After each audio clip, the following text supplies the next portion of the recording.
सो हमने अपने बचपन में हमेशा मिल्क पिया है, दही खाई है, बटर खाया है, बट अभी हम लोग लैक्टोज इंटॉलरेंट होते जा रहे हैं एंड हम ये भी सुनते हैं कि दूध, milk products, dairy products avoid करने चाहिए। किसी को फेस पैक नहीं हो जाते हैं, किसी को सूट नहीं करता, गट इश्यूज हो जाते हैं।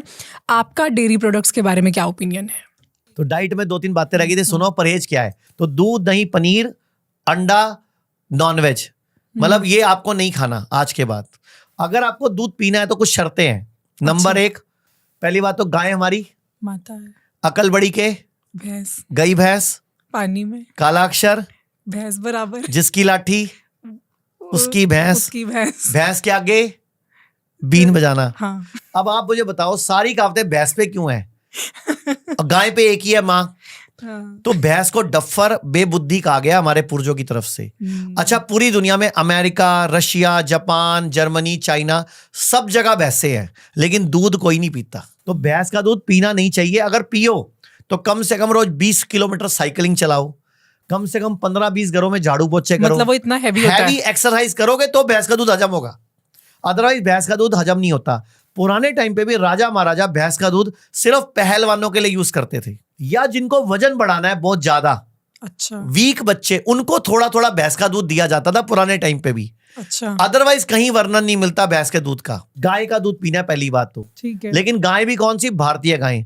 और मैंने बोला दूध अमृत है, लेकिन 5 शर्तें हैं। नंबर 1 शर्त पहली कि गाय की पीठ पे कुबड़ होना चाहिए, अच्छा, यानी कि इंडियन भारतीय गाय होनी चाहिए। ये नंबर 2, रोजाना 3 से 5 किलोमीटर गाय जंगल में जड़ी बूटियां खाने जानी चाहिए। अच्छा, नंबर 3, गाय को किसी भी तरह का injection, growth hormone, oxytocin, antiviral, antibacterial, दूध बढ़ाने का टीका नहीं लगाना चाहिए। ओके। नंबर 4, गाय के बच्चा नेचुरल पैदा होना चाहिए, क्योंकि गाय दूध तभी देती है जब बच्चा होता है, लेकिन गाय का बच्चा बैल के मिलन से पैदा होता है। आजकल बैल ना मिलवा के आर्टिफिशियली इंसेमिनेशन से, इंजेक्शन से बच्चा पैदा करते हैं, तो वो नहीं करना होना चाहिए। नंबर 5, गाय के चारे में स्प्रे या केमिकल वाला पट्ठे चारा जिसपे पेस्टिसाइड डला हो वो नहीं होना चाहिए। अगर ये 5 शर्तें पूरी होती हैं तो गाय का दूध अमृत है। नहीं तो बादाम का दूध, मूंगफली का दूध या नारियल का दूध पी लो, बाकी सब दूध छोड़ दो। हाँ, घी आज भी अमृत है, लेकिन वो भारतीय गाय का प्योर होना चाहिए। पहले एक सवाल मेरा और है, क्योंकि आपने बहुत ही प्यारे तरीके से ना पूरी एक दिनचर्या बताई है, आयुर्वेदिक दिनचर्या, और साथ में डाइट प्लान भी दिया है। इसमें एक इम्पॉर्टेंट विषय रह गया है सोने का। तो नींद भी बहुत ज़रूरी है, और आजकल लोगों की नींद बहुत ज़्यादा कॉम्प्रोमाइज़ हो रही है।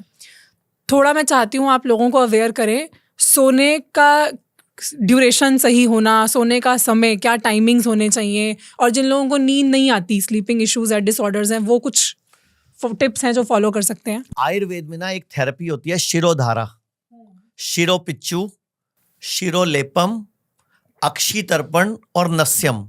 ये सारी टेक्निक ना सिर्फ और सिर्फ दिमाग के लिए है। अच्छा। अगर कोई इनको हर 6 महीने में करता रहेगा, इस जन्म में उसको मेलाटोनिन, ब्रेन ट्यूमर, कोई ब्रेन में रसौली, उल्टे सीधे विचार, डिप्रेशन, एंजाइटी, नींद ना आना या मैनिया, ये कोई बीमारी आएगी नहीं। अच्छा। आयुर्वेद कहता है नासा शीर्षो द्वारम। अभी अगर किसी के सिर में ट्यूमर हो जाता है तो डॉक्टर उसको फाड़ देते हैं, कोड़ देते हैं ट्यूमर निकालने के लिए, और बाद में वो पैरालिसिस हो जाता है,